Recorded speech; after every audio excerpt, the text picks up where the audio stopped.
ఒకప్పుడు బడ్జెట్ 100-200 కోట్లు ఉండేది. దాంతో 500 కోట్లు వచ్చిన భారీ సక్సెస్, ఇండస్ట్రీ హిట్ అని సెలబ్రేట్ చేసుకునేవాళ్ళు. కానీ ఇప్పుడు సీన్ మారింది. స్టార్ మూవీస్కి ఇప్పుడు 700 నుంచి 1000 కోట్ల బడ్జెట్ పెడుతున్నారు. దాంతో కలెక్షన్ల లెక్కలు మారుతున్నాయి.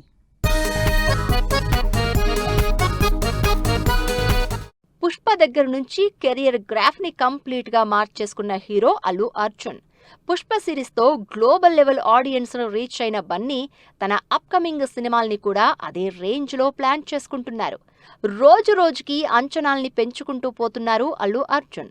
పుష్ప 2తో 1870 కోట్లకు పైగా కలెక్షన్లు సాధించిన అల్లు అర్జున్ తన అప్కమింగ్ మూవీకి బార్ ని ఇంకాస్త హై చేసేశారు. దాదాపు 1000 కోట్ల బడ్జెట్, హాలీవుడ్ టెక్నీషియన్స్, వీటికి తోడు హీరోయిన్ గా బాలీవుడ్ స్టార్ దీపికా పదుకొణ్ నటిస్తోన్న రాకా మూవీ భారీ అంచనాలు క్రియేట్ చేస్తోంది.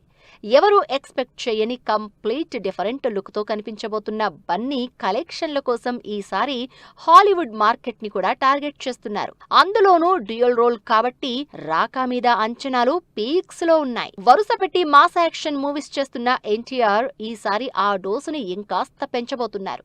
ఇప్పటి వరకు కలెక్షన్ల రేస్ లోకి పెద్దగా ఎంట్రీ ఇవ్వని ఎన్టీఆర్ ఈసారి డ్రాగన్ తో తప్పక రేసులో నిలవాల్సిన సిచ్యువేషన్ లో పడ్డారు. ఈ సినిమా బడ్జెటే 500 కోట్లకు పైగా ఉండడంతో కలెక్షన్లపై అంచనాలు పెరుగుతున్నాయి. వరుసగా బ్లాక్ బస్టర్ హిట్స్ లో ఉన్న ప్రశాంత్ నీల్, ఎన్టీఆర్ కాంబినేషన్ లో నెక్స్ట్ జూన్ లో రిలీజ్ అవ్వబోతోన్న డ్రాగన్ మూవీ ఎన్ని కలెక్షన్లు రాబడుతుందో అని వెయిట్ చేస్తున్నారంతా.